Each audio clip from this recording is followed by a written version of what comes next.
बिस्मिल्लाहिर्रहमानिर्रहीम। शुरू करती हूँ अल्लाह के बबरकत नाम से जो बहुत ही मेहरबान निहायत रहम करने वाला है। मैं उम्मीद करती हूँ कि आप सब लोग खैरियत के साथ होंगे। देखने और सुनने वालों को मेरी तरफ से अस्सलामु अलैकुम वरहमतुल्लाहि वबरकातुहू। तो मेरे प्यारे बहन भाइयों, अल्लाह तबारक तआला से दुआ है कि अल्लाह तबारक तआला आप सबको अपने हिफ्ज़ व ईमान में रखे, आपकी ज़िंदगी में बरकत अता करे और अल्लाह तबारक तआला हम सबको ऐसा बना दे जैसे हम उसको पसंद आ जाए। अल्लाह तबारक तआला हम सब मुसलमानों को शिर्क बिदअत से महफूज रखे। तो इस वीडियो में मैं आपको बताने जा रही हूँ ईद उल ज़ुहा के मौके पर कुर्बानी करना क्यों ज़रूरी है, कुर्बानी करने से क्या अजर व सवाब हासिल होता है और कौन से 3 लोग हैं जिनकी कुर्बानी नहीं होती। तो आप लोगों से गुजारिश है कि इस वीडियो को अंत तक ज़रूर देखिएगा, फिर ही आपको पता चल सकेगा। रसूल अकरम सल्लल्लाहु अलैहि वसल्लम ने एक दिन सहाबा कराम रिज़वानुल्लाह अजमईन दराफ्त किया कि या रसूल अल्लाह बताएं कि कुर्बानी क्या है। तो रसूल अकरम सल्लल्लाहु अलैहि वसल्लम ने इरशाद फरमाया, सहाबा ये कुर्बानी तुम्हारे दादा सैयदना हज़रत इब्राहीम अलैहिस्सलाम की सुन्नत मुबारक है। ये सुनकर सहाबा कराम ने मज़ीद पूछा कि या रसूल अल्लाह सल्लल्लाहु अलैहि वसल्लम फिर इस पर हमें अजर सवाब क्या मिलेगा और नेकियां कितनी मिलेंगी। तब नबी करीम सल्लल्लाहु अलैहि वसल्लम ने इरशाद फरमाया कि जिस जानवर की तुम कुर्बानी करोगे इस जानवर के हर एक बाल के बदले तुम्हें एक नेकी मिलेगी। सुभान अल्लाह। तो मेरे प्यारे बहन भाइयों, हमारे आका दो जहां हज़रत मोहम्मद सल्लल्लाहु अलैहि वसल्लम की इस हदीस मुबारक से ये बात मालूम होती है और ज़रा हिसाब लगाएं कि कुर्बानी के लिए जितना बड़ा जानवर होगा इसके ऊपर जितने ज़्यादा बाल होंगे तो इस जानवर की एक एक बाल के बदले एक नेकी के हिसाब से नेकियां भी ज़्यादा मिलेंगी। तो मेरे प्यारे अजीज़ बहन भाइयों, प्यारे नबी करीम सल्लल्लाहु अलैहि वसल्लम ने एक दिन अपनी प्यारी बेटी सैयदना फातिमातुल ज़हरा रज़ियल्लाहु अन्हा से इरशाद फरमाया कि ए मेरी बेटी फातिमा, उठो और कुर्बानी के जानवर के पास रहो।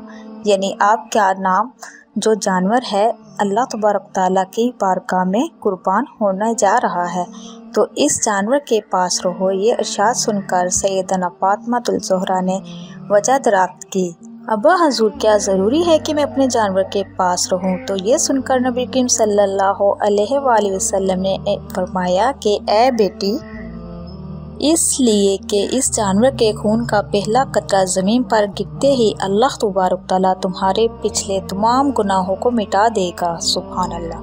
मेरे प्यारे अजीज़ बहन भाइयों, इस हदीस मुबारक की फजीलतें उलमा इकराम ने बयान फरमाई है। पहली हिकमत जो अरशाद से मालूम होती है कि नबी करीम सल्लल्लाहु अलैहि वसल्लम खुद को और अपनी औलाद को अल्लाह तबारक तआला की बारगाह में इंतहाई आजाना अंदाज में पेश करते हैं। तो मेरे प्यारे अजीज़ बहन भाइयों, जब कोई शख्स अल्लाह तबारक तआला की राह में जानवर कुर्बान करता है तो इस जानवर के जिस्म से खून का पहला कतरा जब ज़मीन पर गिरता है तो अल्लाह तबारक तआला इस कतरे के साथ ही इस शख्स के पिछले तमाम गुनाहों को मिटा देता है। सुभान अल्लाह। प्यारे नबी करीम सल्लल्लाहु अलैहि वसल्लम ने इरशाद फरमाया कि जो शख्स इस्ताअत होने के बावजूद, कुर्बानी की गुंजाइश होने के बावजूद भी कुर्बानी नहीं करता, माल भी है, दौलत भी है, पैसा भी है और सब कुछ है, फिर भी अगर वो कुर्बानी नहीं करता तो वो हमारी ईदगाह में ना आए। हज़रत सैयदना इमाम जाफ़र सादिक रज़ियल्लाहु अन्हु लोगों को नसीहत फरमा रहे थे और कुरान दर्स का दे रहे थे और कुर्बानी की फजीलत और कुर्बानी के वसाइल बयान फरमा रहे थे।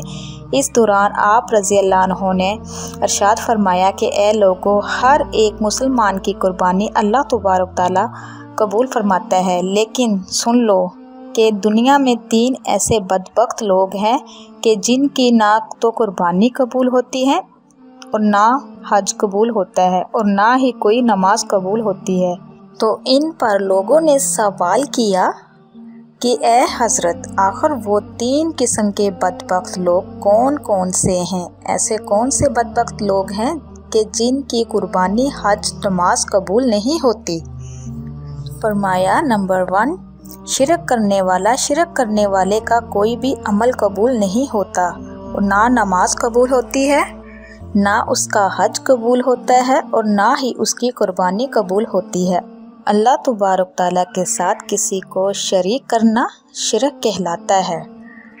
तो यही वजह है कि उलमाए कराम फरमाते हैं कि अल्लाह जिसको चाहे बरोज़ क़यामत माफ़ फरमा देगा, लेकिन शिरक करने वाले का ठिकाना हमेशा हमेशा के लिए जहन्नम का होगा। तो मेरे प्यारे अजीज़ बहन भाइयों, दूसरा वो शख्स है जो हराम के पैसे से जाकर बकरा ख़रीद कर लाता है और कुर्बानी करता है। ये वो लोग हैं कि जिनकी नमाज नेकी कबूल नहीं होती। हराम अल्लाह को बेहद नापसंद है, क्योंकि हराम पर हमेशा शैतान थूकता रहता है। उलमाए कराम कहते हैं कि कभी अपनी औलाद को हराम का एक लुक़मा भी ना खिलाना, क्योंकि हराम कमाई से खाई गई खुराक इनकी आंखों से हया को छीन लेगी, शर्मो हया छीन कर तुम्हारी औलाद को बेहया बना देगी। और तीसरा वो शख्स जो हज़ारों रुपए देकर सूद वसूल करने वाला और लेने वाला देने वाला, इसकी ना नमाज, ना हज और ना कुर्बानी कबूल होगी। तो फरमाया 3 लोगों के अलावा गुनाहगार हो, बदकार हो, स्याहकार हो, मुसलमान हो, कलमा पढ़ने वाला हो, हर एक इंसान की कुर्बानी कबूल हो जाती है। तो मेरे प्यारे अजीज़ बहन भाइयों, इन 3 लोगों की कुर्बानी कबूल नहीं होती जब तक वो पक्की तौबा ना कर ले, सच्चे दिल से तौबा ना कर ले। तो ये थी आज की वीडियो जो मैंने आप तक शेयर की है। दुआ कीजिए कि अल्लाह ताला हमें शिर्क बिदअत से महफूज रखे। अल्लाह तबारक ताला आपको, मुझे और सबको अपने हिफ्ज़-ओ-ईमान में रखे। अब तक के लिए इतना ही। अल्लाह हाफ़िज़।